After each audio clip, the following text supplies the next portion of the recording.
Hello hello बच्चों, welcome to new video. आज हम बिहार बोर्ड मैट्रिक परीक्षा 2027 के लिए 10वां साइंस का जो फिजिक्स का चैप्टर जो है, आज हम स्टार्ट करेंगे। क्या करेंगे? स्टार्ट करेंगे, ठीक है। जिसमें फिजिक्स का जो पहला चैप्टर है, प्रकाश का प्रवर्तन यानी कि रिफ्लेक्शन ऑफ लाइट, इसके बारे में आज पढ़ेंगे। तो वीडियो समझ में आए तो चैनल को सब्सक्राइब कीजिए और वीडियो को लाइक कीजिए, शेयर कीजिए और कमेंट कीजिए, ठीक है। तो ठीक है, आज हम तो चलिए बिना किसी देरी के वीडियो स्टार्ट करते हैं। जिस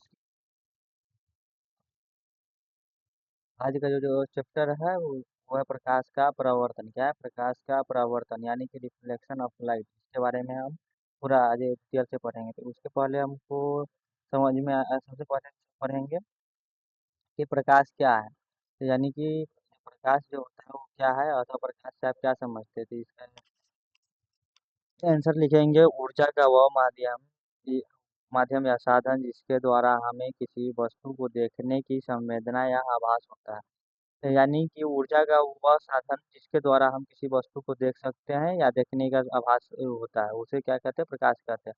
यह एक विद्युत चुंबकीय तरंग भी है। विद्युत चुंबकीय तरंग भी है। क्या है? विद्युत चुंबकीय तरंग भी है, जिसका निर्वात में वेग यानी कि चाल 3 × 10⁻⁸ मीटर पर सेकेंड होता है। आपको ऑब्जेक्टिव में पूछा जाएगा, ठीक है। हम्म, कि प्रकाश का चाल कितना होता है? किसमें? निर्वात में। तो 3 × 10⁻8 मीटर पर सेकेंड। सेकेंड चीज, इसके आगे हम पढ़ेंगे किरण के बारे में। किरण क्या हो? यानी कि रे। प्रकाश के गमन के पथ की दिशा को ही किरण कहते हैं। यानी कि जो लाइट जो होता है वो जिस दिशा में चलता है उस रास्ते को क्या बोलते हैं? उस रास्ते को किरण बोलते हैं। क्या बोलते हैं? उस रास्ते को क्या बोलते हैं? किरण बोलते हैं। वही लिखा गया है कि किरण किसे कहते हैं? तो प्रकाश के गमन के पथ की दिशा को ही किरण कहते हैं। प्रकाश हमेशा सीधी या सरल रेखा में गमन करती है। प्रकाश हमेशा किस रेखा में गमन करती है? सीधी। क्या? सीधी या सरल। किस रेखा में गमन करती है? सीधी या सरल। किस रेखा में? सीधी और सरल रेखा में, ठीक है। नेक्स्ट चीज हम पढ़ेंगे किरण पुंज के बारे में कि किरण पुंज होता क्या है। क्योंकि यहाँ पे लिखा पूछा गया है कि किरण पुंज क्या है।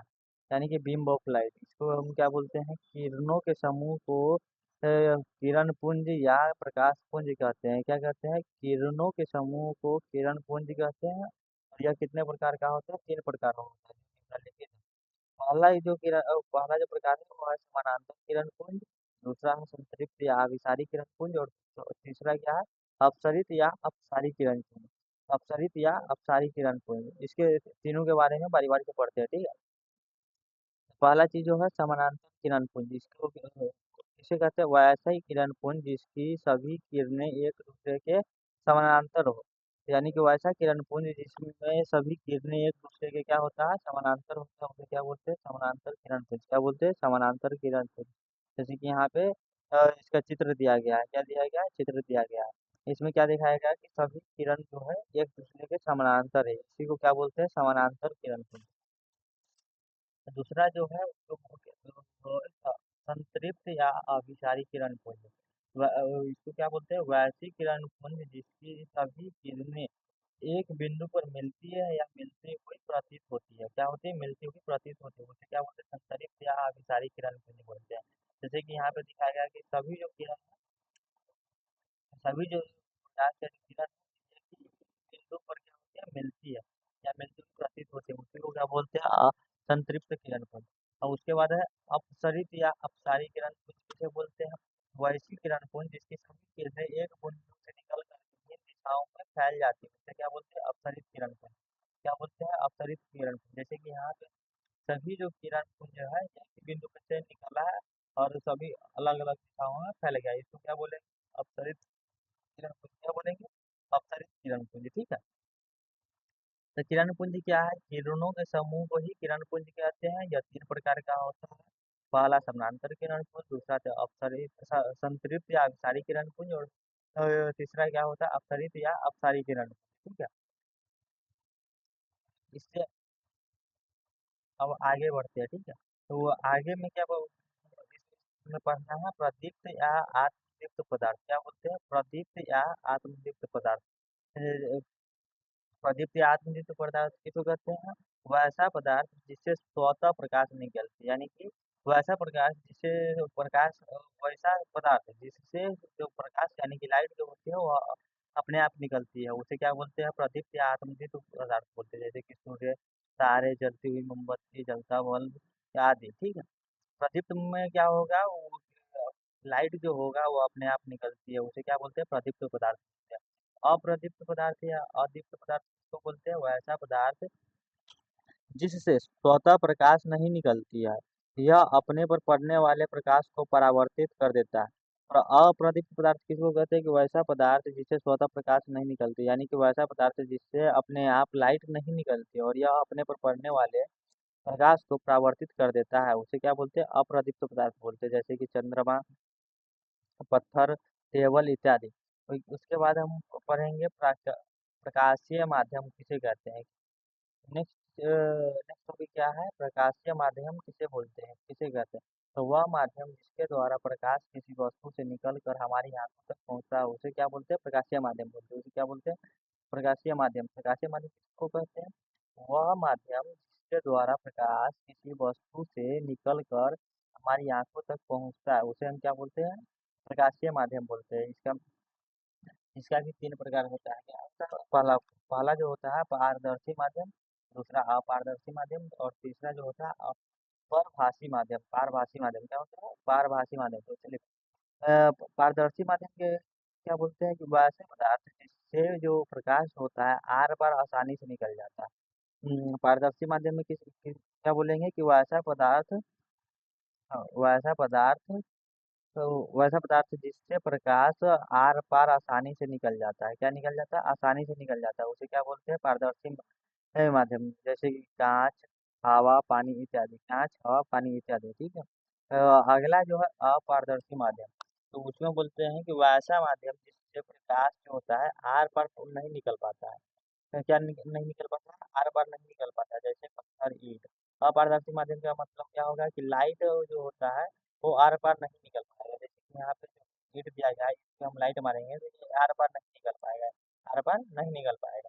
वही पारभासी माध्यम जो होता है प्रकाश का कुछ अंश बाहर निकल जाता है, निकल पाता है। ठीक है। प्रभासी माध्यम में क्या बोलते हैं? कि वैसा माध्यम जिसमें प्रकाश का कुछ अंश बाहर निकल पाता है, जैसे तेल लगा कागज, घिसा हुआ कांच इत्यादि। जैसे यहाँ पे जो तेल लगा हुआ कागज है, यहाँ पे हम लाइट को डाल रहे हैं तो कुछ इसका जो कुछ अंश है वो बाहर निकल पा रहा है, इसी को क्या बोलते हैं? पारभासी माध्यम। अगला क्वेश्चन क्या है? कि छाया हम किसको बोलेंगे? क्या छाया किसे कहते हैं? क्या बोलते हैं? शैडो किसे कहते हैं? शैडो किसे कहते हैं? यहाँ पे आपको वो पढ़ना पड़ेगा कि प्रकाश के गमन पथ पर किसी अपारदर्शी वस्तु के होने के फलस्वरूप वस्तु के पीछे जो काला क्षेत्र बनता है उसे छाया बोलते हैं। क्या बोलते हैं? प्रकाश के गमन पथ पर किसी अपारदर्शी वस्तु के होने के फलस्वरूप वस्तु के पीछे जो काला क्षेत्र बनता है उसी को क्या बोलते हैं? छाया बोलते हैं। क्या बोलते हैं? छाया बोलते हैं। क्या बोलते हैं? छाया। उसी को क्या बोलते हैं? छाया बोलते हैं। ठीक है। यानी कि अगर कोई लाइट जल रहा है उसके बीच में हम अगर कोई अपारदर्शी वस्तु को रख देंगे तो उसके पीछे जो काला क्षेत्र बनेगा उसी को क्या बोलते हैं? छाया बोलते हैं। यहाँ पे आप चैप्टर स्टार्ट होता है तो चैप्टर का क्वेश्चन में क्या है? ये जो है बीसीआई क्वेश्चन रहता है 2 नंबर में। कितने नंबर में? 2 नंबर में। कि प्रकाश के परावर्तन से आप क्या समझते हैं? यानी कि प्रकाश के परावर्तन से आप क्या समझते हैं? ठीक है।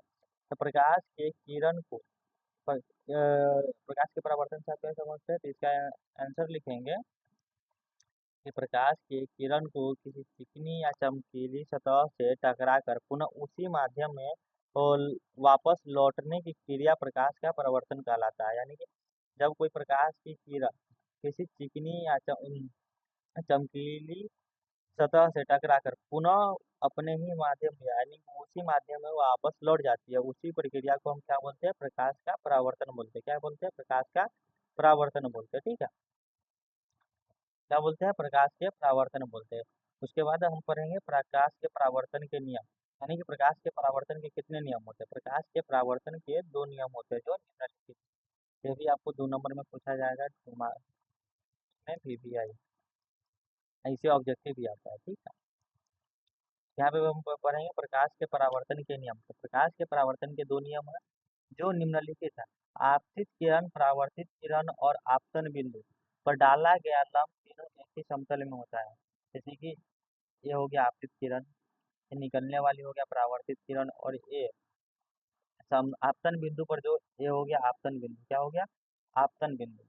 आपतन बिंदु पर डाला गया लंब तीनों एक ही समतल में है, ये तीनों एक ही साइड है इसलिए ये तीनों एक ही समतल में होता है। उसके बाद जो होता है आपतन कोण और परावर्तन, तो आपतन कोण परावर्तन कोण के बराबर होता है, यानी कि ये वाला कोण एंगल और ये वाला एंगल दोनों क्या होता है? बराबर होता है। प्रकाश के परावर्तन के कितने नियम होते हैं? 2 नियम होते हैं। पहला हो गया आपतित किरण, परावर्तित किरण तथा आपतन बिंदु पर डाला गया लंब तीनों एक ही समतल में होते हैं, ठीक है। दूसरा हो गया आपतन कोण परावर्तन कोण के बराबर होता है, क्या होता है? आपतन कोण परावर्तन कोण के बराबर होता है, ठीक है। यानी कि जो पहले जो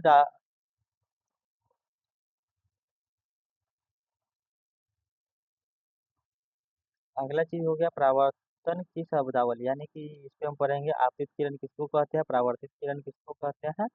तो यहाँ पे हम सबसे पहले पढ़ेंगे कि आपतित किरण किसे कहते हैं।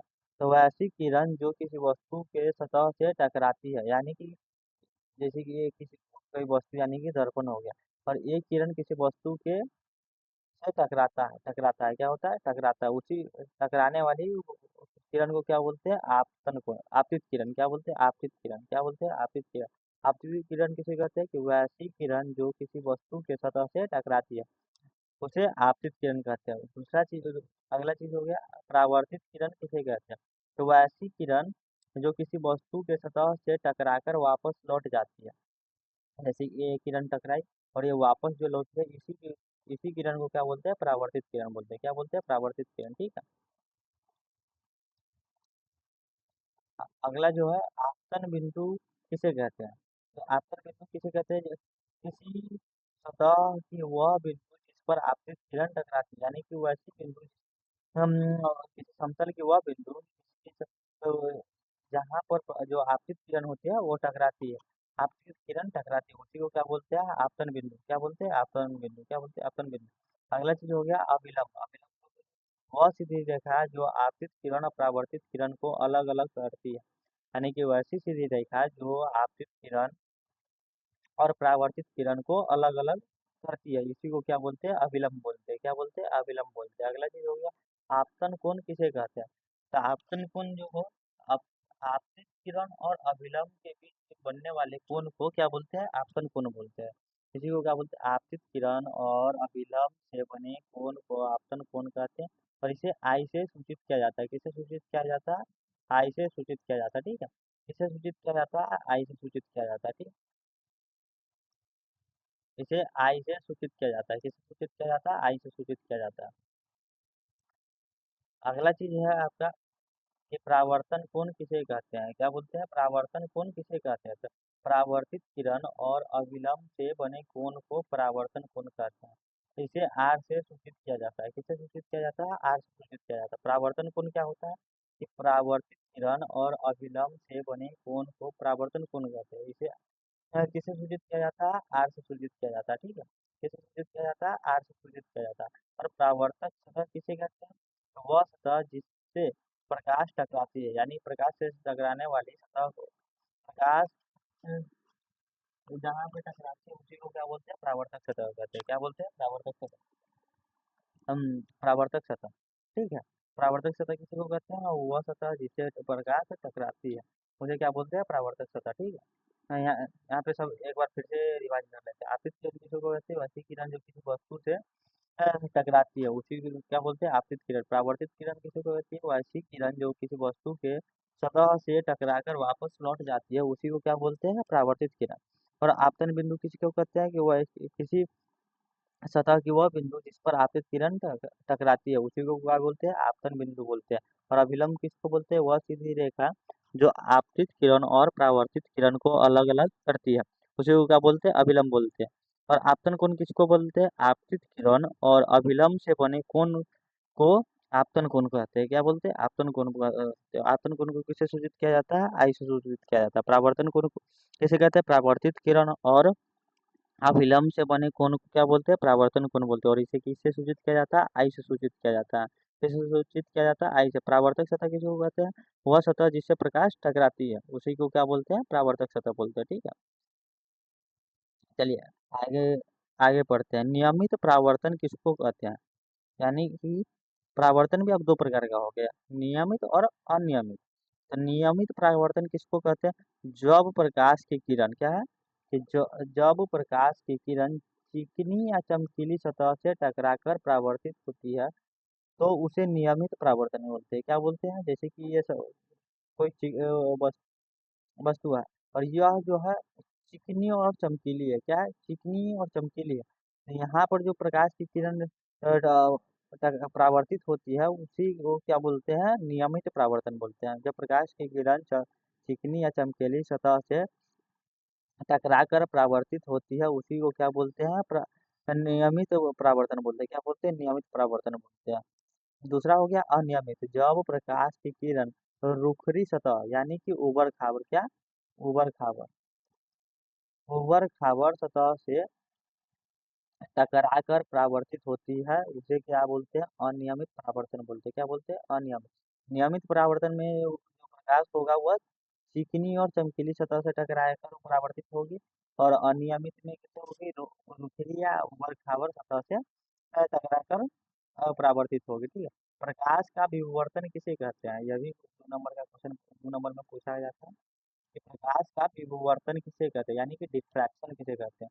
जब तो इसका आंसर हो जाएगा, इसका आंसर होगा कि जब प्रकाश के गमन पथ पर यानी जब जो प्रकाश जो चलती रहती है उसके रास्ते में कोई अपारदर्शी पदार्थ या छोटा छिद्र हो तो प्रकाश अपारदर्शी पदार्थ या छिद्र के किनारों पर से आंशिक रूप से मुड़ जाता है। यानी कि जब कोई प्रकाश चल रहा होगा इस पर जो कोई अपारदर्शी पदार्थ आएगा वो तो प्रकाश जो होगा अपारदर्शी पदार्थ के किनारे पर से आंशिक रूप से मुड़ जाता है। इसी प्रक्रिया को प्रकाश के मुड़ने की घटना को ही प्रकाश का विवर्तन बोलते हैं। क्या बोलते हैं? प्रकाश का विवर्तन बोलते हैं। क्या बोलते हैं?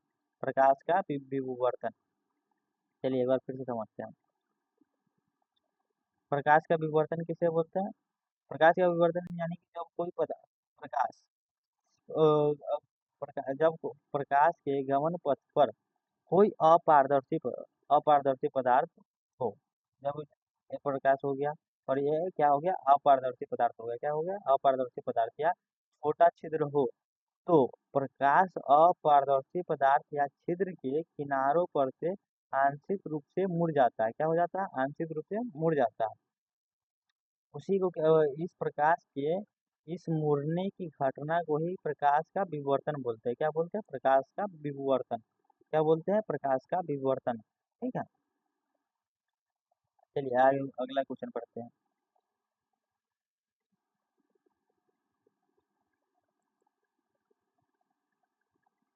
अगला हम पढ़ेंगे प्रतिबिंब क्या होता है। क्या होता है? प्रतिबिंब के बारे में। किसके बारे में?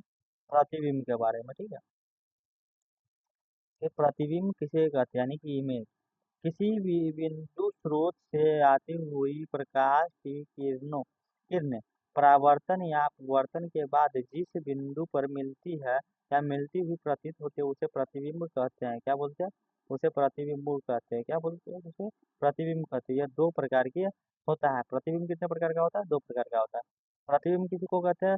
किसी बिंदु स्रोत से आती हुई प्रकाश की किरणें, यानी कि किसी बिंदु पर से या किसी बिंदु स्रोत से आती हुई प्रकाश की किरणें जो होगा परावर्तन या अपवर्तन के बाद जिस बिंदु पर मिलती है या मिलती हुई प्रतीत होती है उसे हम प्रतिबिंब बोलते हैं। क्या बोलते हैं? प्रतिबिंब बोलते हैं। और यह कितने प्रकार का होता है? दो प्रकार का होता है। पहला होगा वास्तविक प्रतिबिंब और दूसरा हो जाएगा काल्पनिक प्रतिबिंब।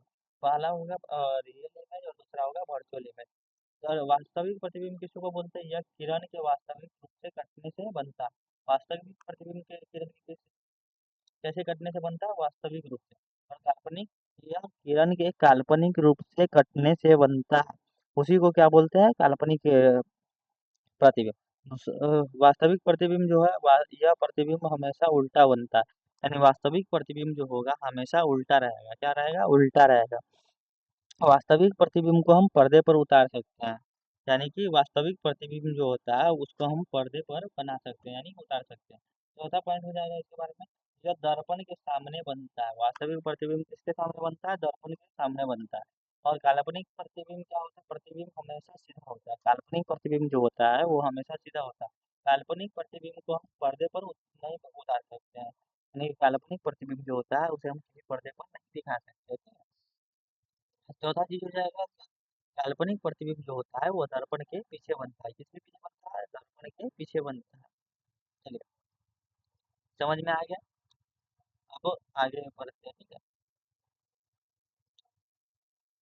अब यहाँ पे दर्पण के बारे में बोलते हैं, पढ़ेंगे। ठीक है, कि दर्पण किसे कहते हैं? क्या बोलते हैं? कि दर्पण किसे कहते हैं? दर्पण हम किसी को बोलते हैं? दर्पण किसे कहते हैं? कि वह चिकनी चमकीली सतह जिसका एक भाग कलई या पेंट किया होता है, यानी कि वह चिकनी चमकीली सतह जिसका एक भाग कलई या पेंट होता है तथा जो निश्चित नियम के अनुसार प्रकाश को परावर्तित करते हैं, उसी को क्या बोलते हैं? दर्पण बोलते हैं। दर्पण किसी को कहते हैं? वह चिकनी चमकीली सतह जिसका एक भाग कलई या पेंट किया होता है, यानी कि वह ऐसा चिकनी या चमकीली पदार्थ जिसका एक सतह जो होता है वो पेंट या कलाई किया होता है, उसी को क्या बोलते हैं? ये दर्पण बोलते हैं। और यह जो एक निश्चित नियम के अनुसार प्रकाश को परावर्तित करती है। क्या करती है? प्रकाश को परावर्तित करती है। यह कितने प्रकार का होता है? दो प्रकार का होता है। पहला समतल दर्पण होता है। समतल दर्पण के बारे में हम सबसे पहले पढ़ेंगे। समतल दर्पण किसको कहते हैं? वो ऐसा दर्पण जिसका परावर्तक सतह जो होता है वो समतल होता है। वैसा दर्पण जिसका परावर्तक सतह क्या होता है? समतल होता है। क्या होता है? समतल होता है। क्या होता है? समतल। इस दर्पण में बना प्रतिबिंब हमेशा आभासी या काल्पनिक, सीधा तथा वस्तु के समान आकार का होता है। क्या होता है? वस्तु के समान के आकार होता है। ठीक है। समतल दर्पण किसको कहते हैं? वैसा दर्पण जिसका परावर्तक सतह समतल होता है। क्या होता है? समतल होता है। इस दर्पण में बना प्रतिबिंब हमेशा आभासी यानी कि काल्पनिक, सीधा तथा वस्तु के समान आकार का बनता है। क्या बनता है? वस्तु के समान आकार का बनता है। यहाँ पे कुछ इम्पोर्टेंट पॉइंट है उसे क्या समझ लेंगे कि समतल दर्पण का आवर्धन +1 होता है। क्या होता है? इस कथन का क्या तात्पर्य है? इस कथन का क्या तात्पर्य? उत्तर इसका तात्पर्य यह है कि समतल दर्पण में बना प्रतिबिंब आभासी अर्थात काल्पनिक, सीधा तथा वस्तु के समान आकार का बनता है। क्या होता है? वस्तु के सीधा तथा समान आकार का बनता है। ठीक है। दर्पण के दूसरा प्रकार के बारे में हम पढ़ेंगे। ठीक। दर्पण के दूसरे प्रकार के बारे में क्या बोलेंगे? गोलीय दर्पण। दूसरा क्या हो जाएगा? गोलीय दर्पण। ये तो पहला हो गया समतल दर्पण, ये हो गया पहला। और दूसरा हो गया सब गोलीय दर्पण। गोलीय दर्पण किसको बोलते हैं? कि वैसा दर्पण जिसका परावर्तक सतह गोलीय होता है, यानी कि ये जो हो गया, ये परावर्तक सतह जो है इसका गोलीय है। क्या है? गोलीय है। तथा जिसका एक तल अंदर की ओर धंसा होता है। क्या होता है? एक तल जो होता है अंदर की ओर धंसा होता है। दूसरा और दूसरा तल उभरा होता है। क्या होता है? उभरा हुआ होता है। ठीक है। तो यह प्राय कांच के टुकड़े को पॉलिश करके बनाया जाता है। यह हमेशा क्या किसके वो टुकड़े को पॉलिश करके बनाया जाता है? कांच के टुकड़े को पॉलिश करके बनाया जाता है। ठीक है। कांच के टुकड़े को पॉलिश करके बनाया जाता है।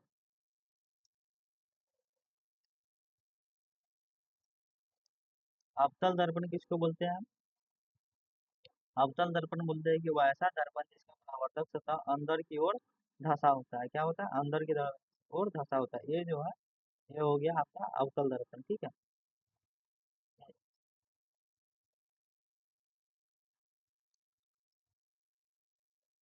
इतना पार्ट जो है ये हो गया अवतल दर्पण, ये हो गया उत्तल दर्पण। ठीक है। ये हो गया उत्तल दर्पण और ये हो गया अवतल दर्पण। तो अवतल दर्पण हम किसी को बोलते हैं? वैसा दर्पण जिसका परावर्तक सतह अंदर की ओर धंसा होता है इसे अभिसारी दर्पण भी कहा जाता है। कि क्या बोलता है? अभिसारी दर्पण। वैसा दर्पण जिसका परावर्तक सतह जैसे कि ये है, अंदर की ओर धंसा है, इसी को क्या बोलते हैं? अवतल दर्पण। और उत्तल दर्पण में क्या बोलते हैं? वैसा दर्पण जिसका परावर्तक सतह बाहर की ओर उभरा होता है, क्या होता है, बाहर की ओर उभरा होता है, उसी को क्या बोलते हैं, उत्तल दर्पण बोलते हैं। इसे अपसारी दर्पण भी क्या कहा जाता है, क्या बोलता है, अवतल दर्पण को अभिसारी और उत्तल दर्पण दर्पण को अपसारी। अवतल दर्पण को अभिसारी और उत्तल दर्पण को अपसारी, इन नोट में ऐड कर लेंगे, ठीक है।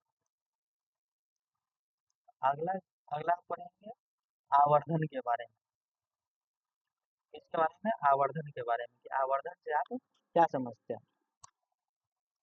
आवर्धन से आप क्या समझते हैं? आवर्धन किसको बोलते हैं? प्रतिबिंब की ऊंचाई और वस्तु यानी कि बिंब की ऊंचाई के अनुपात को आवर्धन बोलते हैं। यानी कि प्रतिबिंब और वस्तु की ऊंचाई के अनुपात को क्या बोलते हैं? आवर्धन बोलते हैं। इसी इसे एम से स्मॉल एम से सूचित किया जाता है। किसे? स्मॉल एम से सूचित किया जाता है, ठीक है। इसे किसे सूचित किया जाता है? स्मॉल एम से। आवर्धन से आप क्या समझते हैं? प्रतिबिंब की ऊंचाई अ, और वस्तु की ऊंचाई। प्रतिबिंब की और ऊंचाई और वस्तु की ऊंचाई के अनुपात को ही क्या बोलते हैं? आवर्धन बोलते हैं। हाँ, आवर्धन को किससे सूचित किया जाता है? स्मॉल एम से सूचित किया जाता है।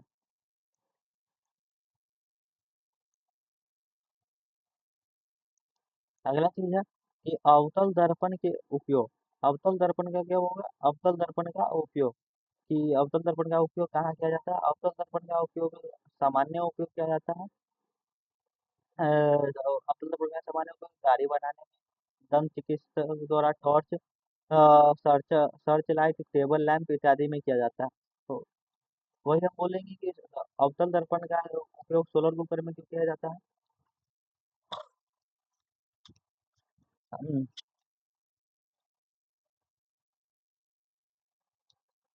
अवतल दर्पण के उपयोग किसको कि सोलर कुकर के में क्या क्यों किया जाता है? तो अवतल दर्पण का उपयोग सोलर कुकर के रूप में इसलिए किया जाता है क्योंकि यह सूर्य से आने वाले प्रकाश की किरणें और हम उसमें विकिरण को फोकस पर इकट्ठा करता है। जैसे कि यह दर्पण जो है सूर्य से आने वाली किरणों और विकिरणों को फोकस पर इकट्ठा करता है। किस पे? फोकस पर इकट्ठा करता है, जिससे कुकर का ताप बढ़ जाता है और खाना आसानी से पक जाता है। यही कारण है कि सोलर कुकर में अवतल दर्पण का उपयोग किया जाता है। क्वेश्चन रहेगा कि सोलर कुकर में अवतल दर्पण का उपयोग क्यों किया जाता है, तो इसका आंसर हम लिखेंगे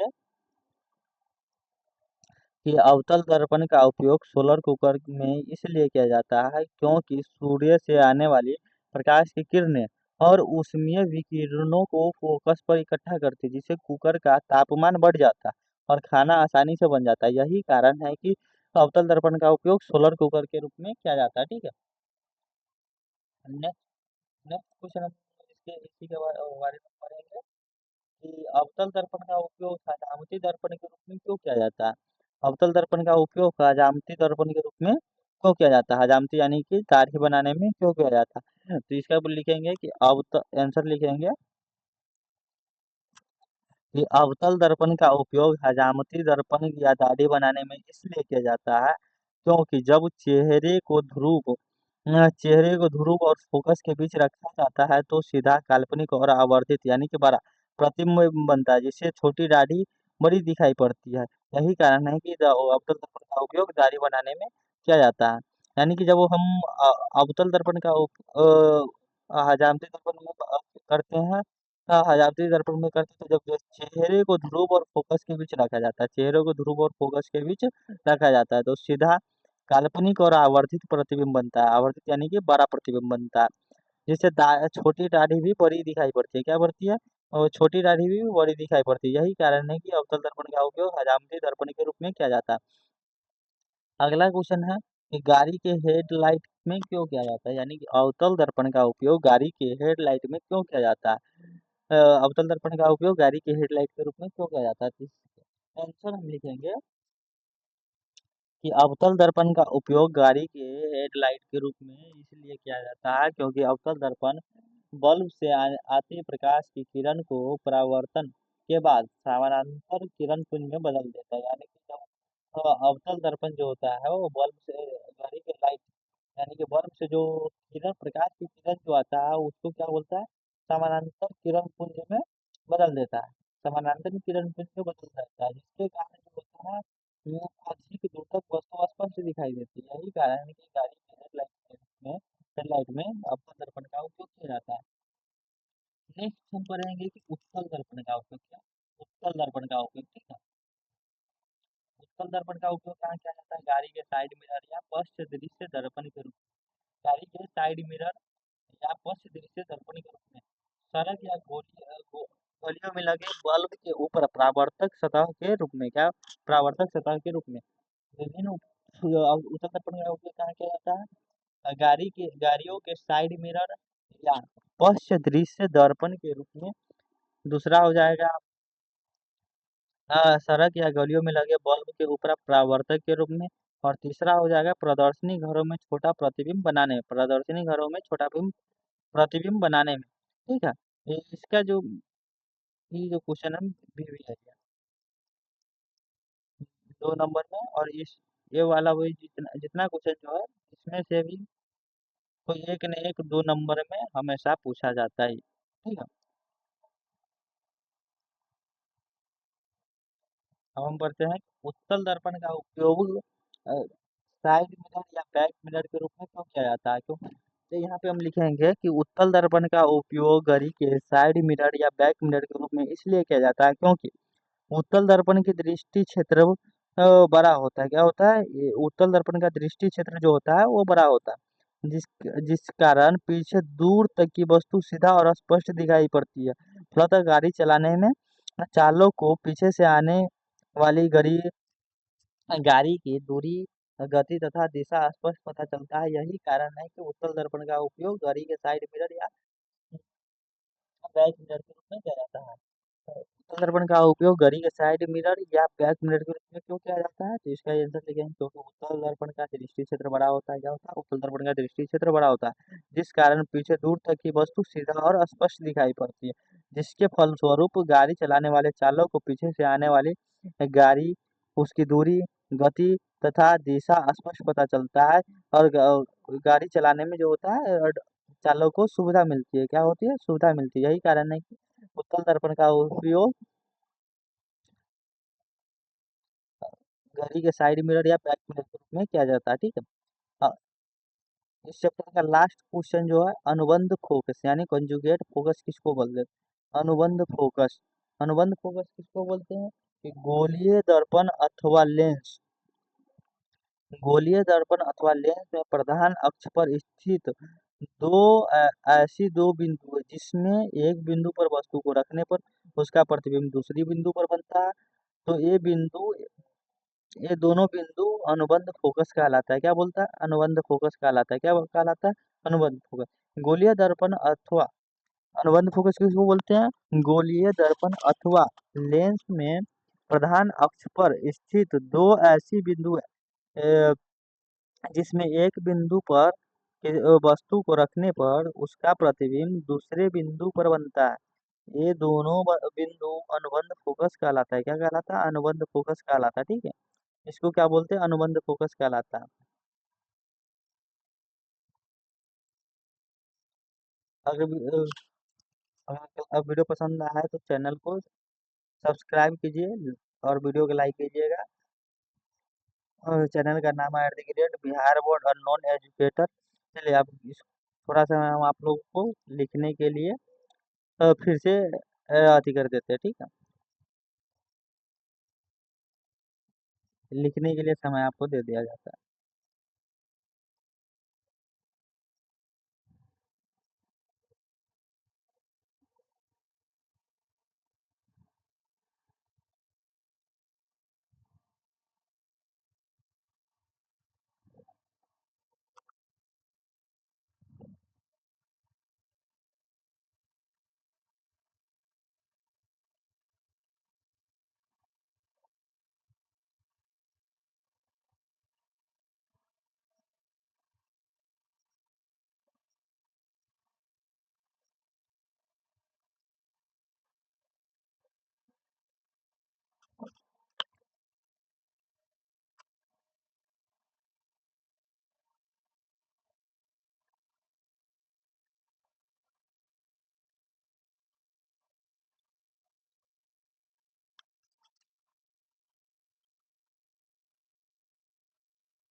चलिए आज के लिए इतना ही, जब तक के लिए मिलते हैं अगले क्लास में, जब तक के लिए बाय बाय।